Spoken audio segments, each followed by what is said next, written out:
4 plus une vérité à savoir si tu veux faire du e-commerce en Afrique.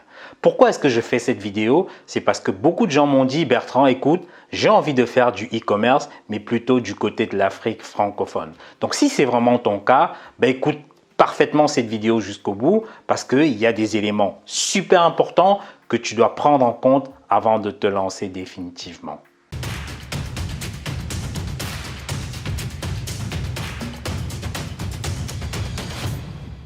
Salut, je suis Bertrand Nouadj. J'aide les entrepreneurs à gagner beaucoup d'argent grâce aux techniques de vente et au marketing digital. Parce que la vente et le marketing sont les compétences les plus puissantes au sein d'une entreprise. Tu peux avoir le meilleur produit au monde, mais si tu ne sais pas le vendre, si tu ne sais pas le présenter à tes potentiels acheteurs, forcément, ton projet sera voué à l'échec. Donc, si tu veux savoir comment vendre, si tu veux savoir comment développer ton business grâce à Internet, écoute, clique sur le bouton rouge et puis abonne-toi à cette chaîne. Mais surtout, n'oublie pas d'activer la cloche pour recevoir des notifications lorsque je mets des vidéos en ligne. Quand on parle d'Afrique, il y a bien sûr 55 pays et tous ne sont pas forcément homogènes. Il faut comprendre qu'il y a une disparité quand même entre différents pays, entre les pays de l'Afrique de l'Ouest, du Nord, de l'Est. Donc c'est disparate. Cependant, s'agissant des pays francophones, on retrouve beaucoup de ressemblances. Donc, si tu fais par exemple du e-commerce en Afrique francophone,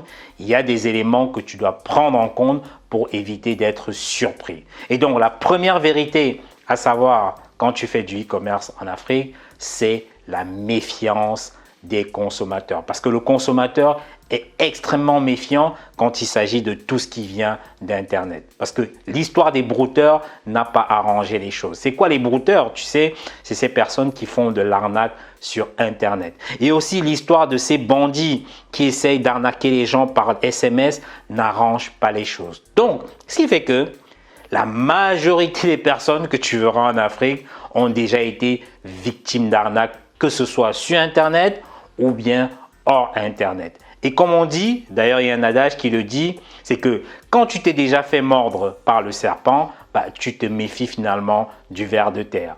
Donc lorsque tu fais du e-commerce en Afrique, il y a un gros travail qui est celui de rétablir la confiance de tes clients. Et pour ça, il faut que tes anciens clients, par exemple, témoignent.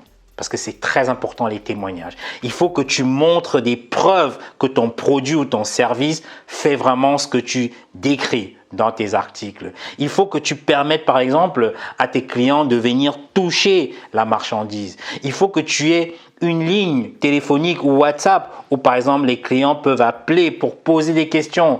Parce qu'il faut comprendre une chose, c'est que très peu de gens vont payer et attendre la livraison comme ça se fait dans beaucoup de continents. Parce que quand tu es en Amérique, quand tu es en Europe, tu vas voir que beaucoup de tes clients vont mettre leur carte bleue, ils vont payer et ils vont attendre tranquillement la livraison. Ça n'est pas le cas dans beaucoup de pays en Afrique. C'est pour ça que tu vas voir que ce qu'on fait dans ces pays, dans beaucoup de pays, c'est ce qu'on appelle le cash on delivery, c'est-à-dire c'est le paiement à la livraison.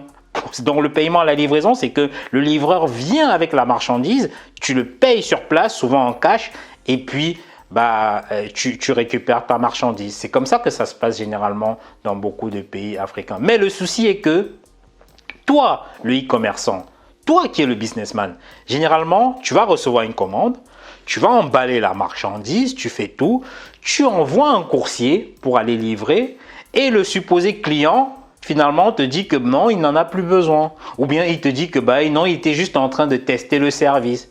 Et ce qui fait que ce sont des coûts supplémentaires pour ton entreprise. Et ça, cet élément, il faut vraiment que tu en prennes compte.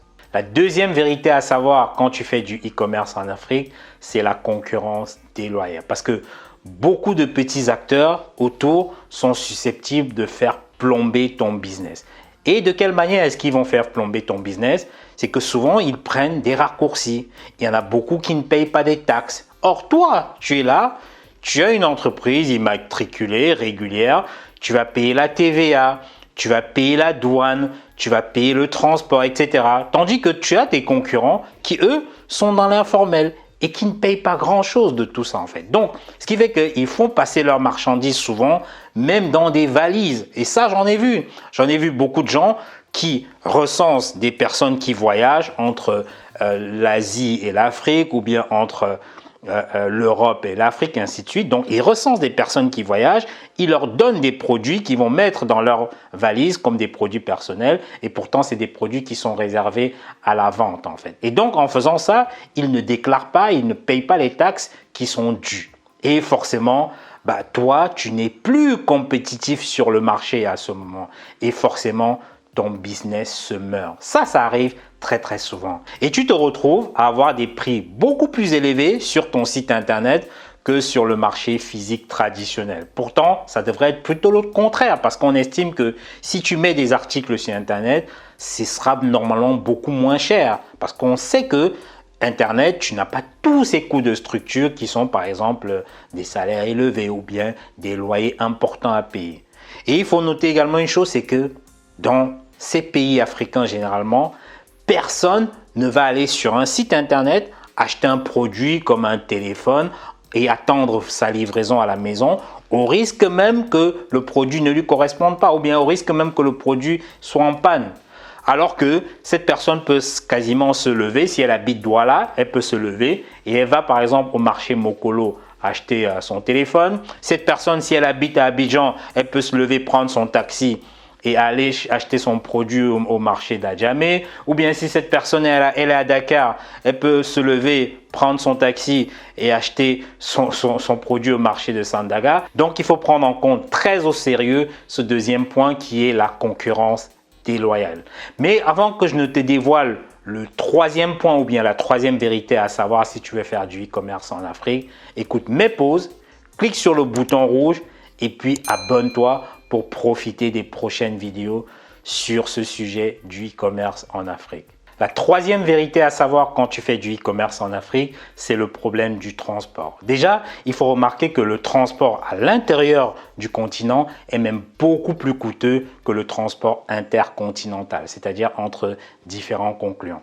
Il est plus coûteux, par exemple, de faire venir un conteneur de Cotonou vers Douala que de faire, par exemple, venir un conteneur de Guangzhou en Chine vers Douala. Donc, il y a un vrai problème de logistique. Il y a un vrai problème d'infrastructures routières qui font que les délais de livraison ne sont pas souvent respectés. Or, l'un des éléments cruciaux, l'un des éléments importants en e-commerce, c'est bien sûr le respect des délais de livraison. La solution, par exemple, serait quoi? Ce serait de se constituer un stock qui soit important. Parce que en tant que commerçant, en tant que businessman, on est tous tentés souvent par le fait que plus on va prendre des produits et plus le coût à l'unité va forcément baisser. Mais c'est une erreur à ne pas commettre parce que c'est ce qui a tué de nombreux businessmen que je connais. Parce que si tu ne vends pas, qu'est-ce que tu en fais de tout ce stock? Parce que le fait d'avoir beaucoup trop de produits que tu ne vends pas, il faut dire que c'est un véritable suicide.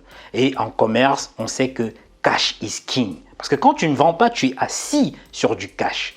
Et le business, c'est le cash d'abord. Donc tout ça pour dire que si tu veux faire par exemple du e-commerce en Afrique, il faut que tu saches deux choses. La première chose, c'est que tu auras souvent un problème de transport, un problème de logistique. Ça va souvent se poser ce genre de problème.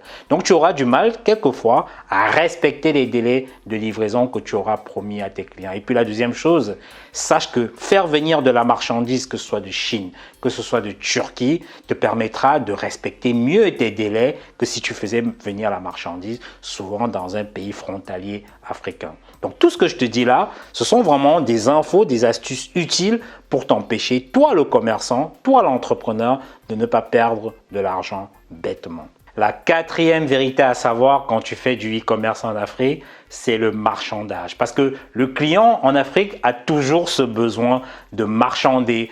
Et il a souvent besoin d'avoir une personne au bout du fil ou bien de voir la personne directement en face. C'est d'ailleurs pour ça que tu vas voir que les canaux de communication personnels comme WhatsApp, comme Messenger convertissent beaucoup mieux que tous les systèmes automatisés comme les tunnels de vente et tout le reste. Et comme tout le monde marchande, toi le commerçant, tu seras obligé finalement d'avoir deux prix.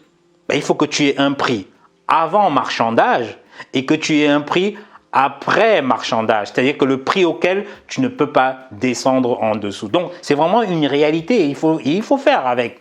Donc, si sur ton site internet, tu affiches par exemple des prix avant marchandage qui sont trop importants, là, très important, tu te disqualifies. Il faut faire très attention à ce niveau. Donc, le marchandage, il faut comprendre que c'est un élément à prendre en compte très au sérieux quand tu fais du e-commerce en Afrique. Et la cinquième vérité à savoir quand tu fais du e-commerce en Afrique, c'est l'utilisation systématique de WhatsApp. Malgré que tout le monde possède des smartphones, il faut dire une chose, c'est que la culture du digital dans beaucoup de pays africains reste quand même assez faible, notamment en ce qui concerne le commerce en ligne, ça il faut le dire. Du coup, l'outil digital le plus utilisé par les clients, que ce soit des clients de 7 à 80 ans, c'est WhatsApp. Tu vas voir que WhatsApp est présent partout. WhatsApp est même plus présent que Facebook. WhatsApp, c'est l'application la plus téléchargée dans beaucoup de pays. Et puis WhatsApp, c'est une appli qui est simple, que même nos grands-parents utilisent très facilement. WhatsApp n'a pas besoin d'un fort débit Internet. Très important dans les environnements africains. Et puis WhatsApp est utilisé comme l'outil par excellence pour communiquer avec ses clients et faire des ventes. Et le message que tu envoies par WhatsApp, il est forcément lu. Pas comme lorsque tu envoies un message par mail où des fois ça va en spam, ou bien lorsque tu fais un post sur Facebook, des fois si les personnes ne voient pas ton post dans la journée, tout est perdu. Donc WhatsApp est adapté même à ceux qui ne savent pas forcément lire et écrire. Pourtant, parce qu'il y a un voice, on peut envoyer un message vocal par WhatsApp. Et avec WhatsApp, tu gères facilement tes listes clients et tu as une communication vraiment en temps réel avec eux. Et en plus, WhatsApp, c'est 100% gratuit. Mais ça demande quand même une certaine stratégie qui soit claire. Et c'est pourquoi j'organise d'ailleurs une masterclass où je vais t'apprendre les étapes clés pour paramétrer ton WhatsApp pour gérer ton business. Et puis, je vais te montrer comment utiliser WhatsApp pour trouver des clients. Je vais te montrer comment, par exemple, tu peux entretenir la relation et rendre tes clients encore plus fidèles, toujours grâce à WhatsApp. D'ailleurs, je vais te montrer une astuce folle pour déléguer à distance la gestion de ton WhatsApp lorsque tu commences à avoir beaucoup trop de clients. Donc, cette masterclass, elle est réservée à peu de personnes parce que l'objectif, c'est de fournir justement un accompagnement, un soutien qui soit pratique à chacun des participants. Donc, si tu es intéressé ou si tu as peut-être des questions au sujet de cette masterclass, écoute, inscris-toi vite juste en dessous de la vidéo. Et puis, attention, dès que le quota de personnes sera atteint, nous n'accepterons plus personne. Donc, sécurise ta place maintenant et puis je te dis à bientôt.